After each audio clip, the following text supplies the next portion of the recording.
Yang tidak tahu bahwa Rasulullah adalah seorang utusan Allah, bahkan mengingkari ketika beliau menjadi seorang utusan Allah. Yang menjuluki mereka siapa? Abu Jahal, siapa? Abu Lahab, dan abu-abu yang lain kan? Itu orang-orang yang mengingkari keberadaan baginda Nabi Muhammad SAW menjadi seorang Rasul.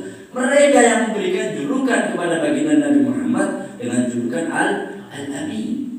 Banyak sekali dari kita yang berpandangan orang yang amanah adalah orang yang terpercaya dalam memegang harta. Bukan itu saja. Amanah ini dalam segala hal. Amanah ini dari segala lini. Kalau cuma sekedar memegang harta dan dia dipercaya bisa memegang harta, saya kira bendaharawan itu termasuk orang yang amanah. Amin semua. Tapi tidak tahu amin soleh apa bukan. Permasalahannya kan ke situ. Amin soleh atau bukan amin soleh? Iya. Nah, amanah ini melebar.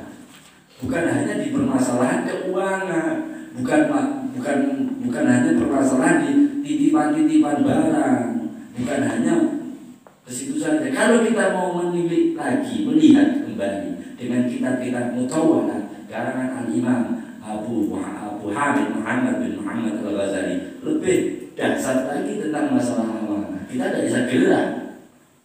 Ya. Wa tahfatul amwal amal qiyam bi huquqi ibadihi fa biraddil wada'i. Ini dipermudah oleh muallif. Kalau caranya menunaikan amanah dengan sesama hamba itu ya kembalikan barang kalau kamu pinjam. Kalau kamu pinjam barang yang berbentuknya kotak, ya kamu kembalikan kotak, jangan kamu kembalikan bundel. Kalau kembalikan bundel berarti tidak amanah. Kalau rusak, katakan rusak. Ketika kamu pinjam dan berikan ganti. Jangan cuma pinjam rusak terus balik, menurut. Pinjam rusak terus tidak kembalikan. Itu namanya orang yang tidak amanah. Jika seseorang sudah tidak amanah dengan hamba, maka otomatis orang itu tidak mungkin amanah dengan Allah Subhanahu wa Ta'ala. Perlu dipertanyakan. Kalau dia berusaha untuk amanah dengan hamba, dia insya Allah akan berusaha sebaiknya amanah dengan Allah Subhanahu wa Ta'ala. Kita lihat, karena itu di sini pembahasan pertama kali adalah amanah dengan hamba, agar bisa terpercaya dengan hamba. Hamba dulu yang digenjreng, yang dibahas oleh muallif. Kalau memang kamu ingin menjadi orang yang amin, satu, kembalikan barang yang apabila kamu pinjam dalam keadaan semula. Itu amanah. Seperti contoh, ini untuk anak-anak santriku. Kalau kamu ngambil kitab dari lemari ini, tempatnya di sini, kembalikan juga di tempat sini, jangan dipindah. Kalau kamu pindah berarti kamu nggak amanah. Seperti itu. Contoh, saya ngambilnya dari tempat kotak itu, kotak di tengah ngambil. Saya baca, kembalikan di atas, berarti nggak amanah. Tempatnya tadi di mana? Tempatnya di tengah, ya kembalikan di tengah. Agar apa? Sang pemilik ketika mencari, oh saya tadi meletakkan di tengah. Ketika kemana? Bingung. Nggak taunya dipindah di atasnya. Ini dari segi hal yang kecil kalau diperhatikan, insya Allah hal-hal yang besar akan memperhatikan pula. Tapi kalau dari kecil sudah menggampangkan, hanya cuma meletakkan pemindahan kitab saja, itu hanya digampangkan, otomatis perihal masalah besar nanti akan terbiasa dengan menggampangkan. Paham? Ini dari hal yang kecil. Ketika engkau pinjam kitab dan kamu ngambil kitabnya dari loker yang nomor 2 contohnya ya, maka kembalikan di loker kedua juga. Jangan dikembalikan di loker ketiga. Takut-takut nanti pemiliknya ketika mencari, dia kan naruhnya, pemilik ini naruhnya di loker kedua. Di loker kedua kok nggak ada? Dia kebingungan. Dia tanya dengan yang pinjam, sudah saya kembalikan, ya di lemari itu. Akhirnya membuat pemiliknya ini kebingungan. Membuat pemiliknya kebingungan bagi kita itu sudah suatu membuat susah orang. membuat susah orang. Tandanya kalau kita rentet lagi, membuat susah orang bingung. Nanti orang ini juga dia malas ibadah, waktunya terhabis untuk cuma nyari kitab yang ingin dia baca. Ya, semuanya terhambat gara-gara kita. Gara-gara kita yang cuma bahasanya memindahkan kitab yang kita pinjam di loker ke atas, itu saja. Kalau orang-orang ahli tasawuf, mereka akan berhati-hati. Mereka akan berhati-hati. Sebab apa? Tidak ingin menyusahkan orang. Barang siapa yang menyusahkan orang, takut di akhirat disusahkan oleh amal yang tidak diterima oleh Allah Subhanahu wa taala. Ini bisa dipahami.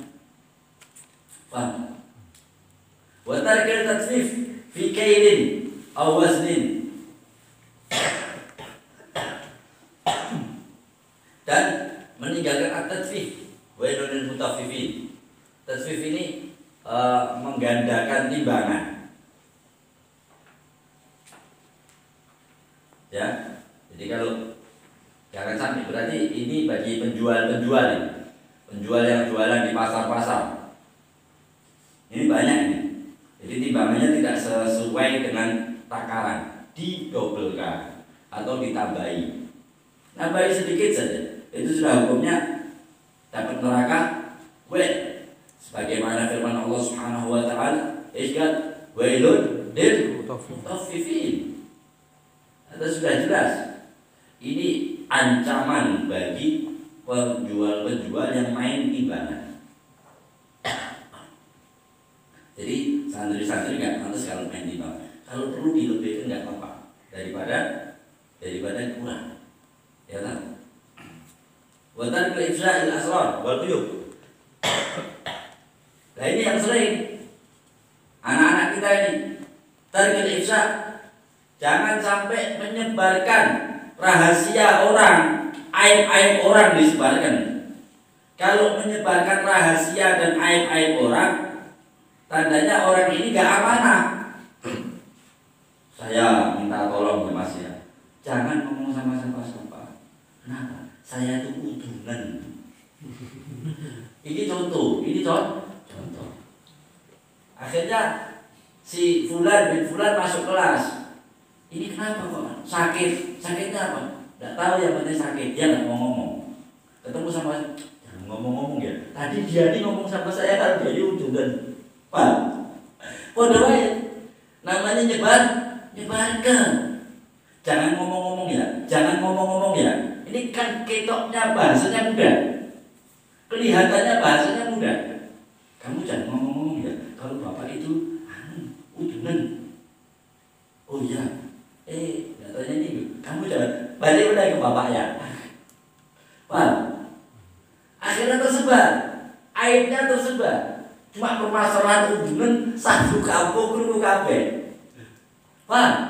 Ini target ifsa. Kalau sudah engkau dipercaya oleh temanmu, oleh saudaramu, oleh kawanmu, oleh sahabatmu, oleh tetanggamu, oleh orang-orang yang berhubungan denganmu dalam menyimpan rahasia mereka, ketahuilah bahwa engkau ini sudah dipercaya untuk bagi mereka engkau ini adalah orang yang amin. Tapi ketika engkau sekali menyebarkan rahasia mereka yang mereka tidak mau disebarkan, setiap kabar yang tersebar itu engkau mendapatkan dosa.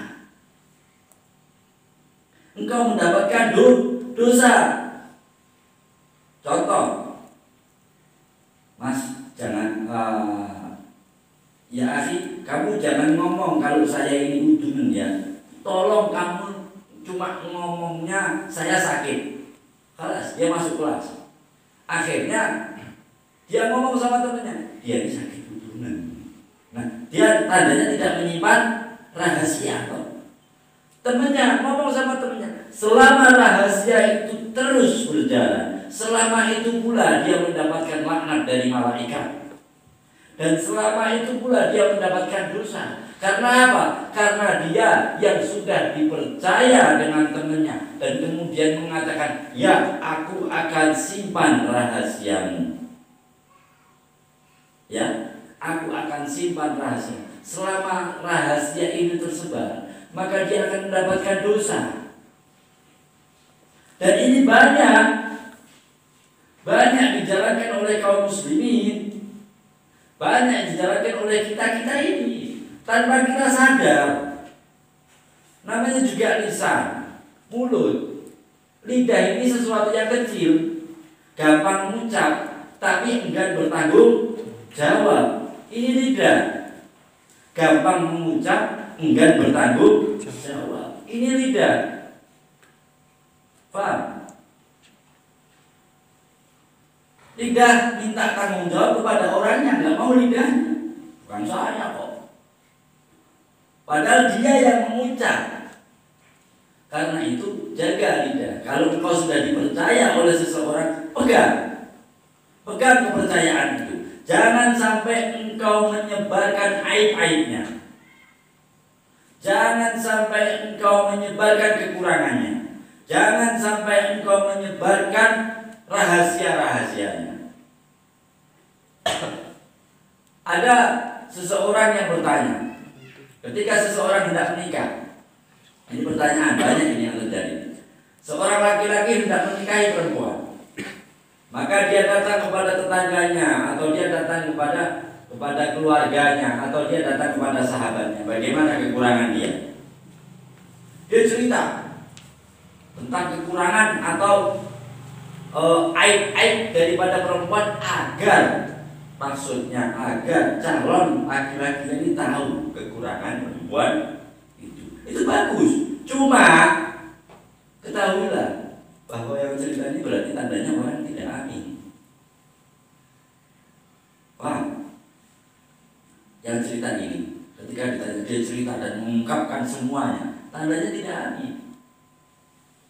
Karena apa?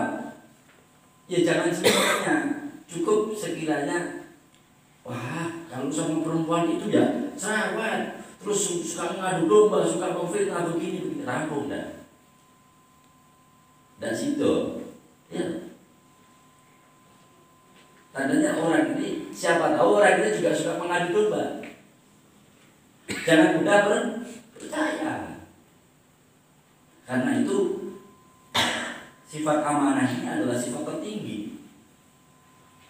Sifat amanah itu adalah sifat tertinggi. Bagi orang yang bisa menjaga amanah, bagi orang yang bisa menjaga amanah kepada sesama, maka dia akan terselamatkan agamanya dan menjadi sempurna. Fiha yang muludin, menjadi sempurna adalah sifat tertinggi. Kemudian di bawah amanah adalah haya, malu.